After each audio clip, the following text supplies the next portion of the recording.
whenever there's an announcement or they notify us of their adjustment and it's not in accordance to the minimum that we have set, then we are ready to issue a show cause order for that, no, to that company. So far naman lahat naman compliant, as I understand. But in the circular, in the advisory, there are penalties, especially on their permits. And kailangan explain nila maayos kung bakit hindi susunod. At kung hindi ma-explain ng maayos, then that could be a cause for us to revisit their permit, ano? Kasi hindi sila sumusunod sa conditions ng permit nila. And under the 110 may powers yung DOE. But can I have Rino lang expound on what are the other penalties under the oil deregulation law, which will also be violated if they don't follow? Go ahead, Rino. Sir Alvin, since the executive order pertains to the implementation of the emergency power under the oil dereg law on section 14E, so it follows that if you don't comply with that exercise of the DOE of that emergency power, there is in section 24 of the same law a penal sanction. So that the penalty of that would be 3 months to 1 year imprisonment and a fine ranging from 50,000 pesos to 300,000 pesos. So that is it's more of a criminal penalty for them.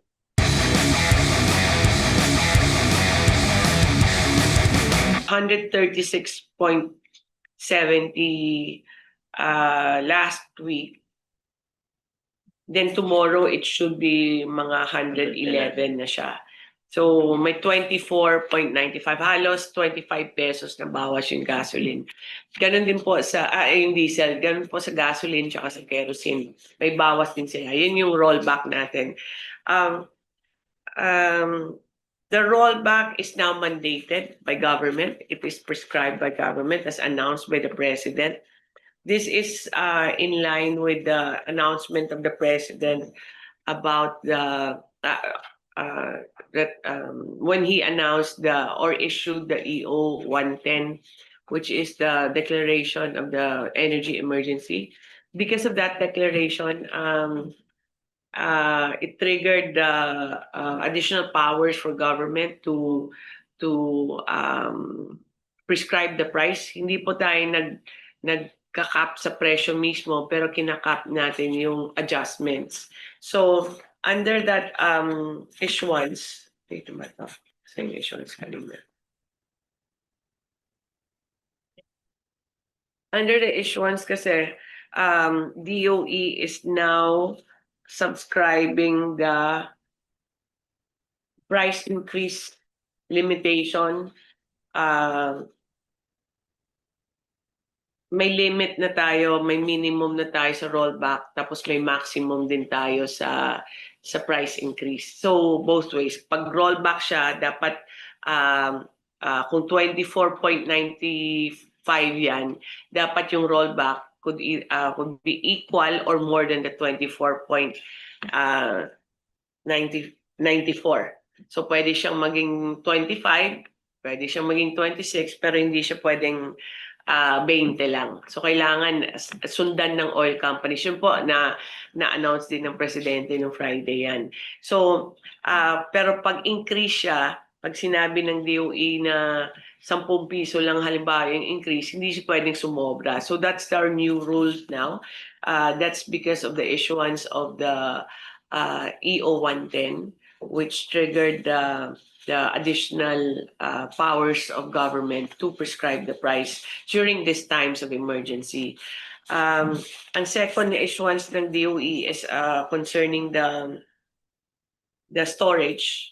On the storage kasi what we are mandating to all oil companies, kung may available sila na storage capacity at hindi nila ginagamit, they need to report that to DOE so that PNOC can utilize the available storage, because unfortunately the government does not have its own storage for oil or wala siyang depot. So we use the private companies depot or storage para malagay natin doon yung additional na binibili ng PNOC na diesel para ma-store natin doon at ma-secure natin na may buffer tayo na maayos. So, yan wala namang issue yata yan because as long as hindi ma-disrupt din yung operations ng oil company, I think na-avail naman ng PNOC many of the storage facilities ng ating mga oil companies. So, right now we're storing in Subic, and then another one with in La Union and in Batangas under the yung storage ng sea oil, and I think there's also Davao, no? Yeah. There's also Davao. I can't remember the company. Insular. We're using also Insular in Davao. So habang may parating pa na additional, we'll keep on keeping inventory of all the available capacity para doon na i-store. That's for practical purposes, ano, kasi may logistics na rin kasi itong mga companies natin at mas madali, mas alam nila paano i-distribute sa buong Pilipinas. So that's on so that's on my side, no? But all the other details, like we are all starting with we are receiving more shipments of the PNOC orders, and Yusek Sandy will explain that further. We also have the announcement of the start of the Earth Hour, the bagong Earth Hour natin na gagawin natin weekly, which will be discussed by Patrick. And Mario will discuss which power plants are already online for this week, and then incoming pa probably in the next 2 weeks ng mga renewable power plants natin. And the rest will answer na lang in the question and in the Q&A portion. All right? Okay. So we start with, sa'yo muna, Sandy. Sige. Okay. As Yusek Sandy on the shipments. Yes, thank you. Good afternoon. Just some updates on the PNOC shipments. Okay, with regard to diesel, there's the third cargo of diesel purchased by PNOC EC is scheduled to arrive tomorrow morning. So this will be offloaded sa Subic terminal ng PCSPC or yung Philippine Coastal Storage. So the cargo is about 300,000 barrels, and this shipment is coming through via a commercial trader, Trafigura. Okay, so by Trafigura, so it's around 320,000. So from a contract of 300,000 plus or minus 10%. So that's coming in tomorrow. The fourth cargo of PNOC is again on schedule. This one, again through an international trader, Vitol. This fourth cargo will be delivered to Mindanao in the Insular Oil Depot in Davao City. So all of that is on track with regard to the diesel. Some updates with the PNOC LPG purchase. So we now have confirmation on the purchase of PNOC. This is for 21,000 metric tons of LPG.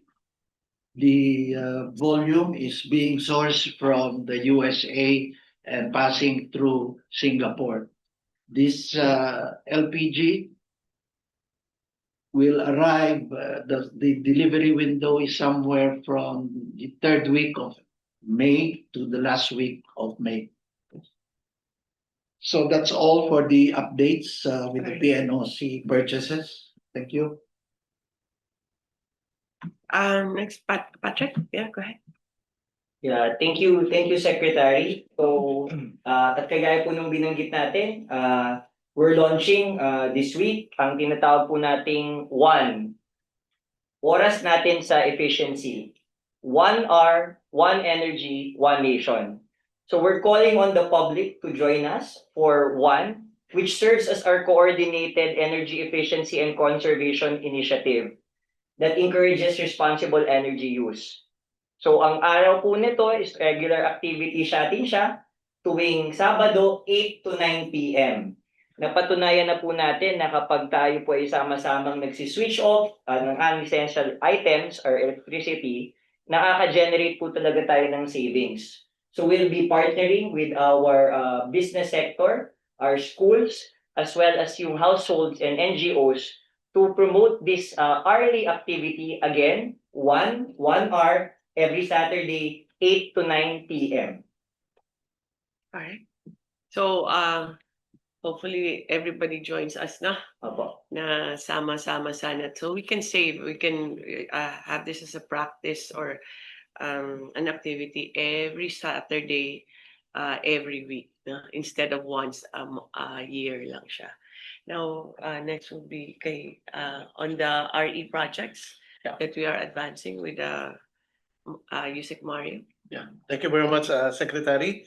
So for today, I wish to report that as far as new development projects, we have around 128.9 megawatts that are already fully operational. This includes the Hermosa Solar Power Project in Solana, the Top Solar Power Project in Samar, the 8 megawatt biomass cogeneration project, the Cordon Solar, which is the biggest among this group at 52 megawatts, and also Araya 3A solar power project. Aside from that, we are awaiting the final issuance of the final certificate to connect involving around 312 megawatts. That includes the newly issued FCATSI or the final certificate on authority to connect of about 172 megawatts of solar Olongapo solar project.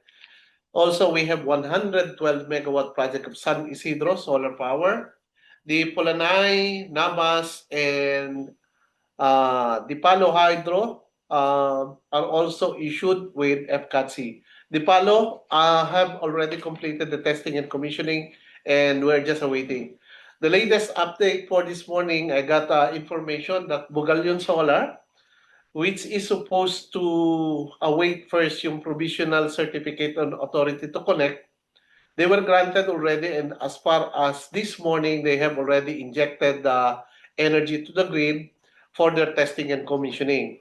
Now, the other three projects, Bugalyon Solar, Terra Solar, and Libawan Solar, these are already on testing and commissioning. And the first two, Bugalyon Solar and Terra Solar, are actually delivering power to the grid. However, they are not yet in full capacity. So for Bugalyon Solar, that this already involved 300 megawatts out of the 530 megawatts that is allowed to connect to the grid. And Terra Solar already has a 364 megawatt allowance, although they are injecting 250. Another good news for Terra Solar is that we are working with NGCP for the issuance of additional system impact study to further upgrade this Terra Solar project from 364 to 750 megawatts. We are hoping that by May, all the necessary documents are already approved and issued with the final certificate of authority to connect for them to inject more than 500 megawatts. So these are the projects that we have online. That includes already those that are already providing energy to the grid, and as well as those that are just awaiting the final certificates. Thank you, Secretary. Alright. Okay. Yeah, we can proceed to the Q&A portion. Maraming salamat po. We'll proceed with the Q&A. If you would like to ask a question, please raise your hand also, but we'll start with the questions from the chat. So firstly, from Manila Times, is the rollback across the board for all local oil companies? Mag-a-apply ba po ito para sa lahat? Yes, that's the minimum that they apply. They can add more, but they cannot roll back less than the prescribed number. So again, no, that's 24.94 for diesel it could be more than 24.94 depending on the company. Gasoline minimum of 3.41 rollback, and kerosene minimum at 2 pesos rollback. So it has to be more than that or equal to that. Okay, thank you, Sec. With the next questions from Business Mirror and also DZRH asking about next week's oil prices naman po. Given the recent closure of Strait of Hormuz, what is the government's expectations for next week, if any? Again, we'll wait for the next 5 days kung ano yung presyo sa market, and then we can give you the estimate. But as of now, that's too early pa. And we cannot really predict what will happen with the negotiations.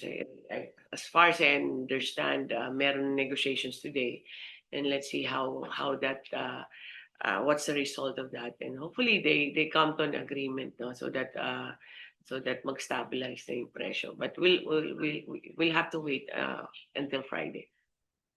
Thank you.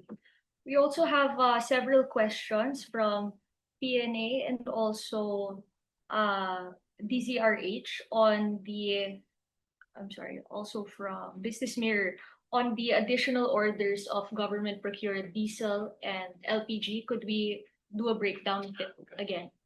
With this exam. Yeah, okay. In terms of the PNOC EC orders on our diesel shipments, yung first delivery was last March 26, ano? So it was a total of about 22.6 million liters. Yung second delivery happened last April 10, about 52.3 million liters. Okay. Yung remaining two deliveries, one for Subic arriving tomorrow, it's about 320,000 barrels. And by the end of the week, April 24, the other shipment heading for Davao will be again another 330,000 barrels. So in terms of the LPG, that's 21,000 metric tons scheduled to arrive between the 3rd to 4th week of May. Thank you. Thank you. We have a question from Bloomberg News on the has the Philippines secured the waiver for US sanctions to purchase Russian crude? Is there any update on that? Officially, we haven't received any notice, despite the proclamations of US na lifted nila yung, I think that's most many of the countries, no. But we'll await muna with the official notice from DFA for that. Which we haven't received yet. Thank you. We have multiple questions on the suspension of the coal moratorium that's been proposed by DepDev Secretary Balaisacan during the Senate Protect Committee hearing on April 13. These questions are from PCIJ as well as Manila Standard. Does the DOE have any comment on the proposal from DepDev on coal? There is already an existing suspension as far as some cases are allowed na pwede ka magpatayo ng coal power plant. Meron kasi moratorium, hindi ka pwedeng magpatayo ng bago. Now, recently last year, we issued a department circular allowing own use, or kung there's an energy crisis or other circumstances that would justify why we allow. Why did we not allow before? Kasi we are trying to transition to cleaner energy. Now, in times of crisis, coal still remains as one of the cheapest options we have for power generation. And on the comment of SecRC of the DepDev,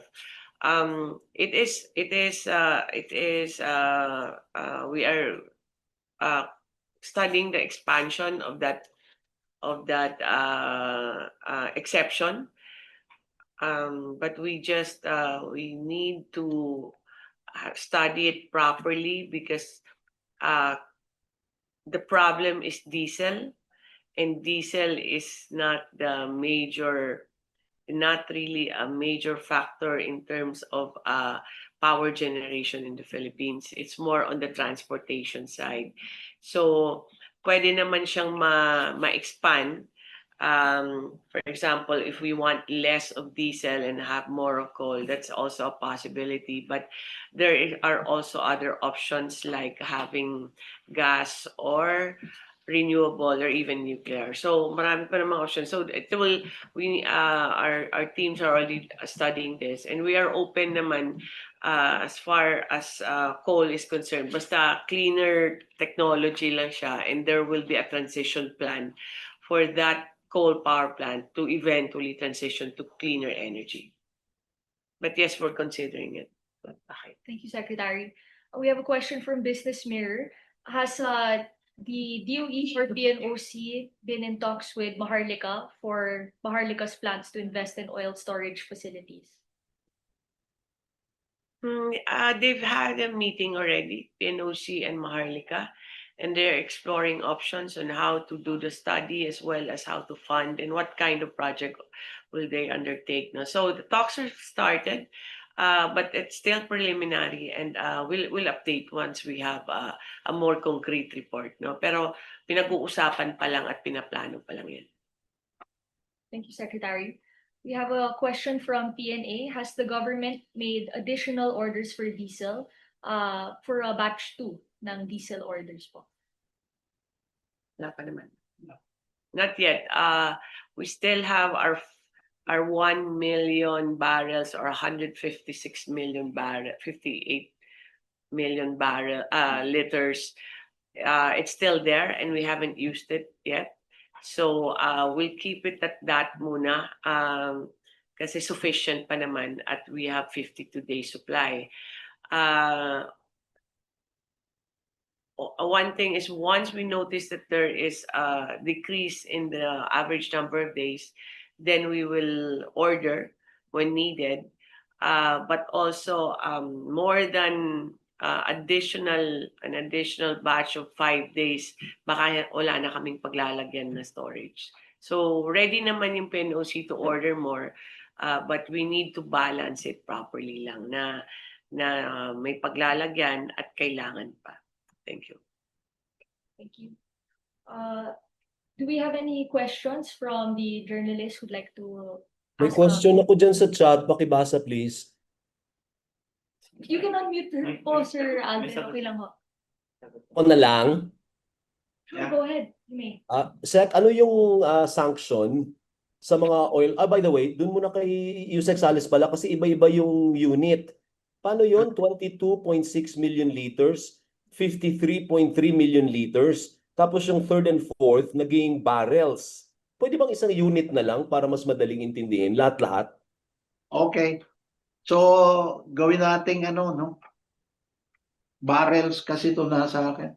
O barrels So, na lang. So lahat-lahat, ilan na yung diesel in barrels? From the So, first to the fourth. Yung number 1 shipment, 142,531 barrels. Ako pa pala mag- Dumating nung April 10, 329,650 barrels. Yung dadating bukas, around, kasi hindi pa final sukat, no? It's around 320,000 barrels. Tapos yung dadating sa Davao, yung panghuling dadating nating shipment is about 330,000 barrels. So ilan lahat? It's about 1.12 million barrels.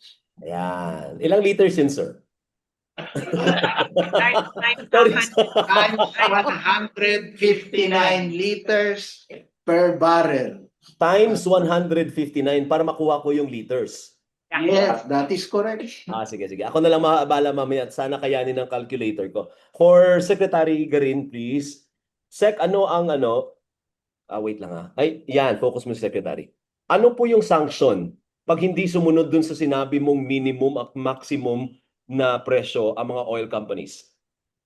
Um, every weekend up to Monday, actually, Alvin, they announce what their price adjustments will be. So like this week, whenever there's an announcement or they notify us of their adjustment and it's not in accordance to the minimum that we have set, then we are ready to issue a show cause order for that, no, to that company. So far naman lahat naman compliant, as I understand. But in the circular, in the advisory, there are penalties, especially on their permits. And kailangan explain nila maayos kung bakit hindi susunod. At kung hindi ma-explain ng maayos, then that could be a cause for us to revisit their permit, ano, kasi hindi sila sumusunod sa conditions ng permit nila. And under the 110 may powers yung DOE. But can I have Rino lang expound on what are the other penalties under the oil deregulation law, which will also be violated if they don't follow? Go ahead, Rino. Sir Alvin, since the executive order pertains to the implementation of the emergency power under the oil dereg law on section 14E, so it follows that if you don't comply with that exercise of the DOE of that emergency power, there is in section 24 of the same law a penal sanction. So the penalty of that would be 3 months to 1 year imprisonment and a fine ranging from 50,000 pesos to 300,000 pesos. So that is it's more of a criminal penalty for them. Okay. Sec, Alright. follow-up lang. One last follow-up. So parang lumilitaw, just for simple analysis, lumilitaw na parang gobyerno na ang nagdidikta ng presyo ngayon kasi nasa state of energy emergency tayo. Yan ba yung Right. lumalabas? Correct, Alvin, in that sense. But this is not an arbitrary calculation that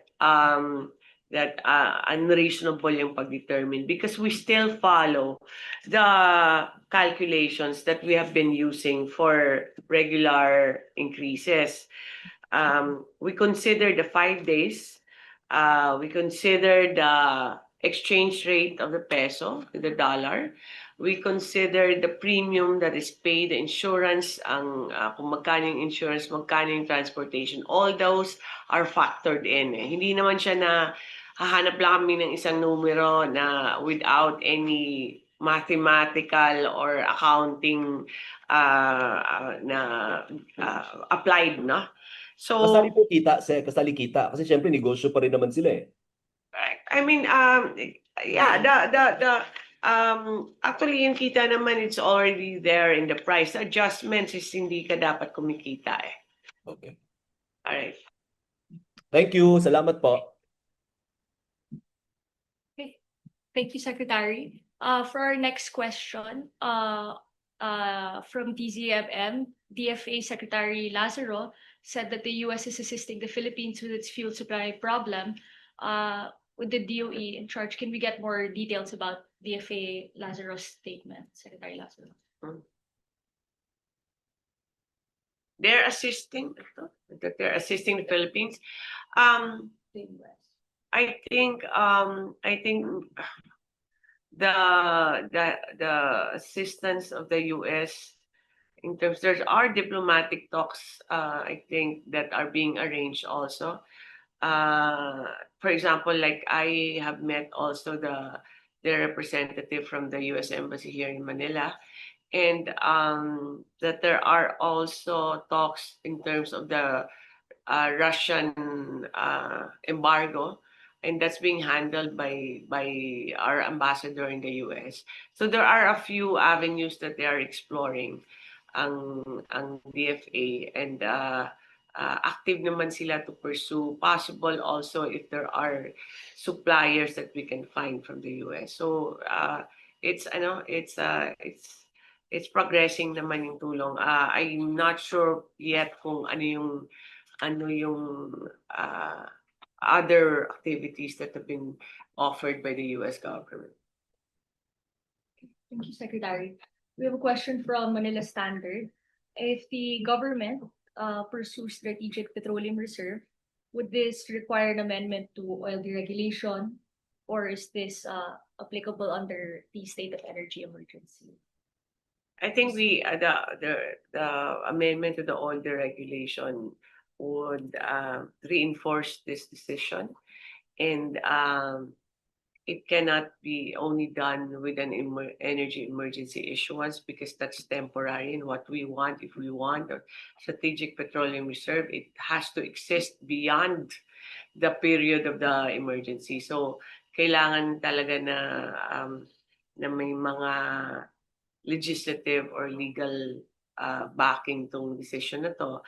At the same time, it will require funding also. Okay, thank you, Secretary. As from Business World, are there any updates on Napocor strategies to alleviate the impact of fuel prices on SPUG area? Mario, go ahead. Yeah. Thank you very much, no. Of course, ang talagang impact no preparation ng NPC is as much as possible maintain nila yung kanilang level of operation kasi hindi lahat ng areas sa off-grid ay mayroong 24, mayroong 16, mayroong 8. So kailangan nilang ma-maintain yun. So nag-strategize sila ng fuel inventory up to the point na nakikipag-cooperate na kami with the PNOCEC as far as SPUG's fuel requirement is concerned.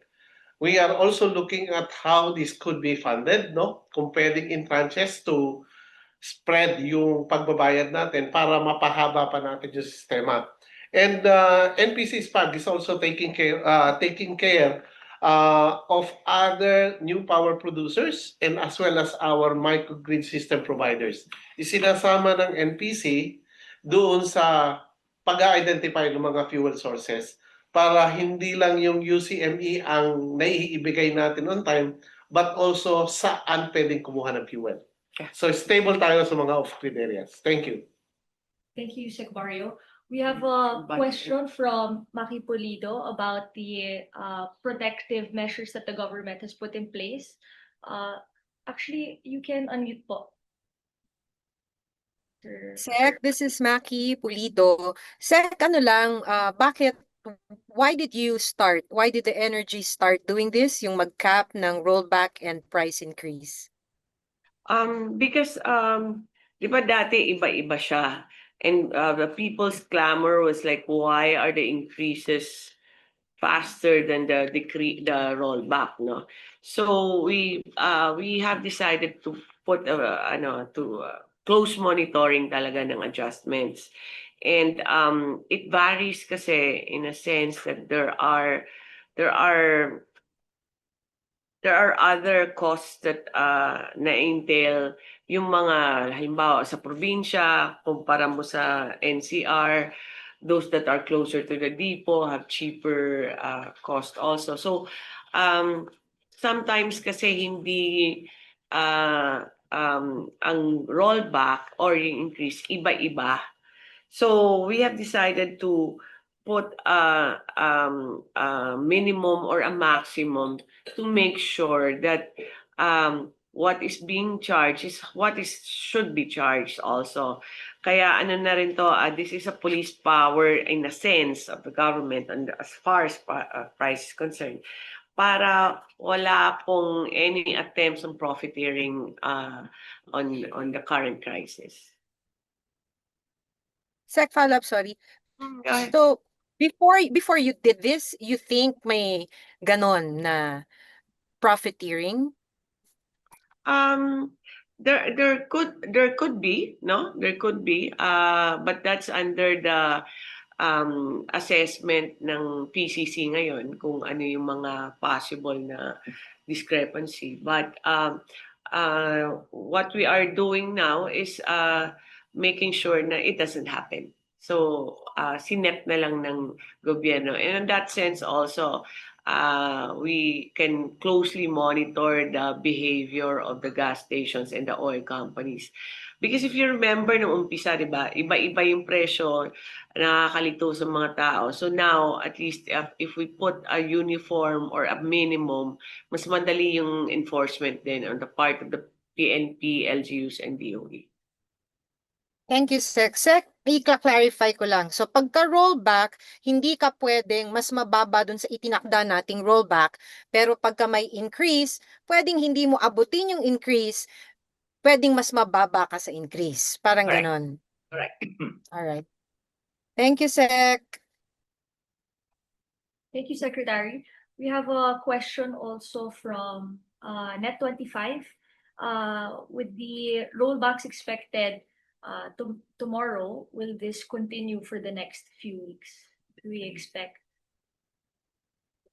That depends on Trump and Israel and Iran on how the negotiations will happen. So these are things that are not easy to predict. But at the same time, though, the part of DOE, we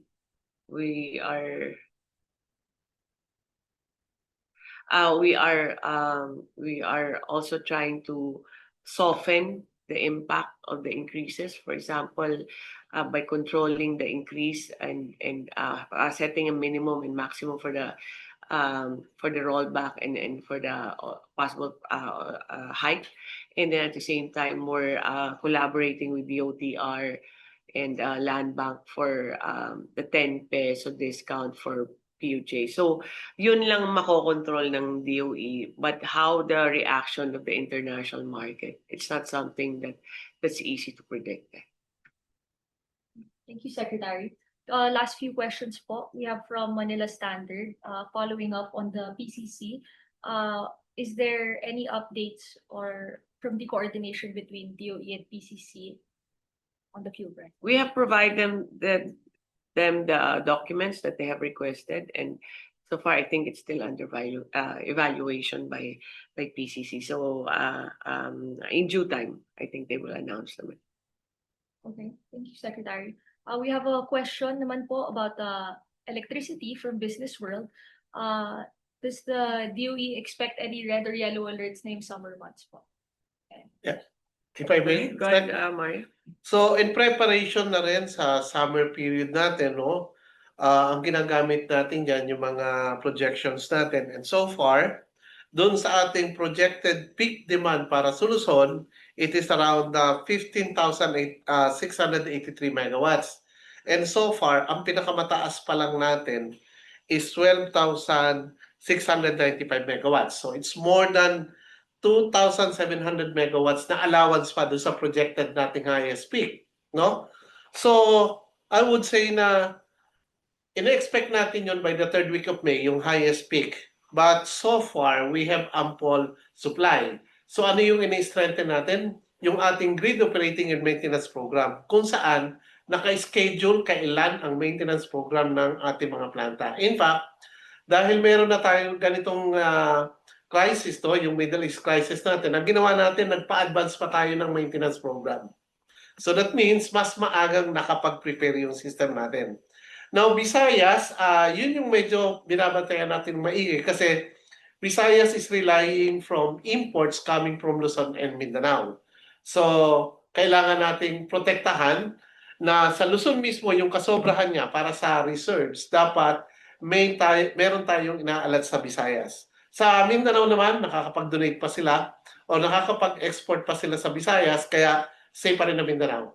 Overall, for the summer period, wala pa tayong nakikita, pero pinaghahandaan pa rin natin. Thank you. Thank you so much. That's been our press conference for today. Thank you to the secretaries and undersecretaries and directors joining us, and thank you again to our. But can I just add lang, because there's a couple of questions about the unbundling. We have submissions from the oil companies. Kaya lang kulang lang yung info. It's not enough for DOE. So we're still, we're still sending out notices pa to the oil companies for additional information.